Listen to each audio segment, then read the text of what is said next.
ایک انسان مذاق کیوں اڑاتا ہے؟ مذاق اڑانے کی وجہ کیا بنتی ہے؟ بہت ساری وجوہات ہو سکتی ہیں، لیکن ایک کامن وجہ یہ ہوتی ہے کہ ہم دوسرے کا مذاق اس لیے اڑاتے ہیں کہ ہم سمجھتے ہیں کہ ہم ان سے بہتر ہیں، اور اسی لیے اللہ تعالیٰ نے یہاں پہ فرمایا کہ ہو سکتا ہے کہ جن کا مذاق اڑایا جا رہا ہے وہ بہتر ہو۔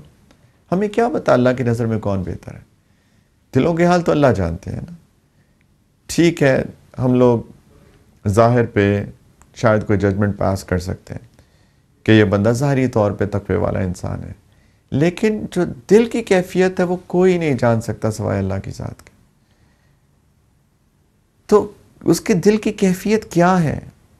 ہو سکتا ہے ظاہری طور پہ وہ نیکی ہو لیکن دل کی کیفیت اس کی بری ہو، یہ عین ممکن ہے۔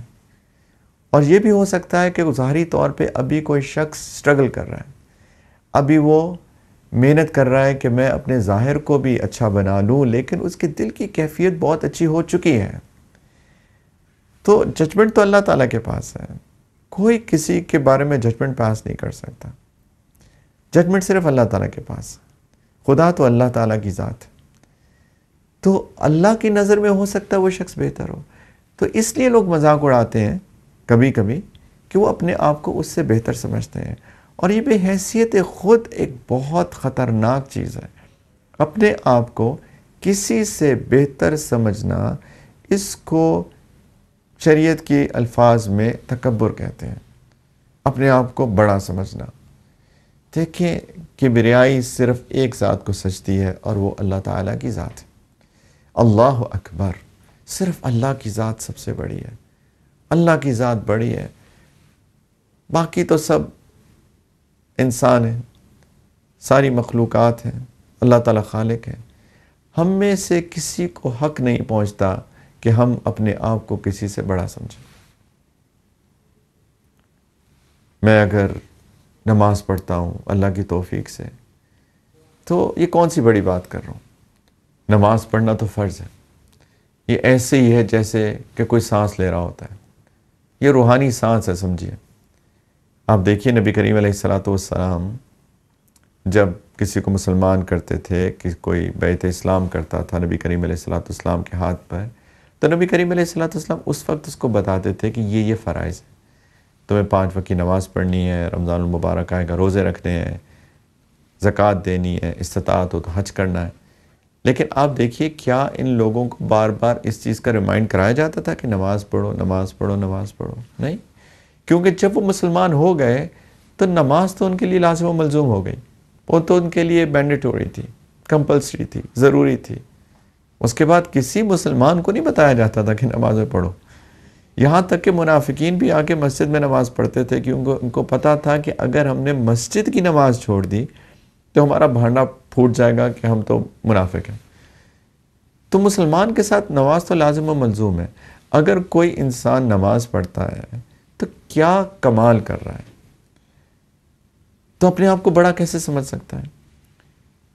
کوئی بھی کام اگر میں کر رہا ہوں اچھا، تو وہ اللہ تعالیٰ کی توفیق ہے، اللہ تعالیٰ نے مجھے توفیق دی ہوئی ہے، اس لیے میں یہ اچھا کام کر رہا ہوں۔ اور میری دعا ہے کہ میرا وہ بھائی، میری وہ بہن، وہ میرا بچہ، وہ میری بچی، جو کہ ابھی کسی نیکی میں نہیں لگے اور کسی گناہ میں پڑے ہوئے ہیں، تو میری دعا ہے کہ جس طرح اللہ آپ نے مجھے توفیق عطا فرمائی، اللہ اس ہمارے بہن، بھائی، بچے، بچی کو بھی توفیق عطا فرماتے ہیں۔ میں اپنے آپ کو بڑا کیسے سمجھ سکتا ہوں؟ یہ بہت اہم بات ہے کہ اپنے آپ کو عاجز رکھنا، اپنے آپ کو ہمبل رکھنا، اپنے آپ کو کسی سے بڑا نہ سمجھنا، کیونکہ یہ وجہ بنتی ہے لوگوں کا مذاق اڑانے کی، اور مذاق اڑانے سے لوگوں کے دل ٹوٹتے ہیں۔ ہم کسی کا دل نہیں توڑ سکتے، اور اس سے بہت سارے فتنے پیدا ہوتے ہیں، بہت سارے فتنے پیدا ہوتے ہیں۔ آج کل ایک بڑا مسئلہ جو معاشرے میں دیکھنے میں آتا ہے کہ لوگ سوئسائڈل ہو رہے ہیں۔ لوگ ہوتے ہیں جو کہتے ہیں میرا دل چاہتا ہے میں خودکشی کر لوں، معاذ اللہ۔ آپ ان سے پوچھیں کیا ہوا؟ اللہ نے آپ کو اتنی نعمتیں دی ہیں، آپ کو اللہ تعالیٰ نے آنکھیں دی ہیں، کان دیے ہیں، دل و دماغ دیا ہے، آپ کو اللہ تعالیٰ نے گھر دیا ہے، پہننے کو کپڑے دیے ہیں، اللہ تعالیٰ نے آپ کو رشتہ دار دیے ہیں، کھانے کو کھانا ہے، ساری بیسک نیسیسٹیز موجود ہیں. کیا وجہ ہے؟ آپ جب انٹیروگیٹ کرتے ہیں، تھوڑا ان سے پوچھتے ہیں، بہت ڈفرینٹ ریزنز ملتی ہیں. ایک ریزن آج کے موضوع کی مناسبت سے، ان کے ساتھ لوگ ان کا مذاق اڑاتے ہیں، ان کو جینے نہیں دیتے، ان کو بلی کرتے ہیں، باڈی شیمنگ کرتے ہیں. تم موٹے، تم موٹی، تمہارا رنگ ایسا، تمہاری شکل ایسی، تمہاری ناک ایسی، تمہارے کان ایسے. اللہ تعالیٰ نے اس کو بنایا ہے اور دوسرے لوگ اس کا مذاق اڑاتے ہیں. اور جب مذاق بہت اڑایا جاتا ہے، شیطان ان کے دل میں وسوسے ڈالتا ہے کہ تمہیں جینے کا کیا حق ہے، تم لوگ تو تمہارا مذاق اڑاتے ہیں، تم تو ایسے ہو. اسی طریقے سے کسی کی شادی نہیں ہو رہی مثال کے طور پہ، تو لوگ اس کا مذاق اڑاتے ہیں. کسی کی اولاد نہیں ہو رہی، لوگ اس کا مذاق اڑاتے ہیں. ہمارے ان الفاظ کی وجہ سے لوگ ڈپریشن کا شکار ہو جاتے ہیں. اور جب ان کے اندر ڈپریشن آ جاتا ہے تو پھر جیسے میں نے عرض کیا کہ شیطان آ کے وسوسے ڈالتا ہے کہ تم اپنی زندگی ختم کر لو.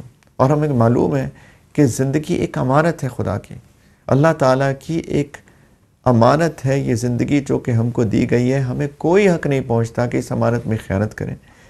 کوئی شخص اپنے ہاتھوں سے اپنی زندگی ختم نہیں کر سکتا،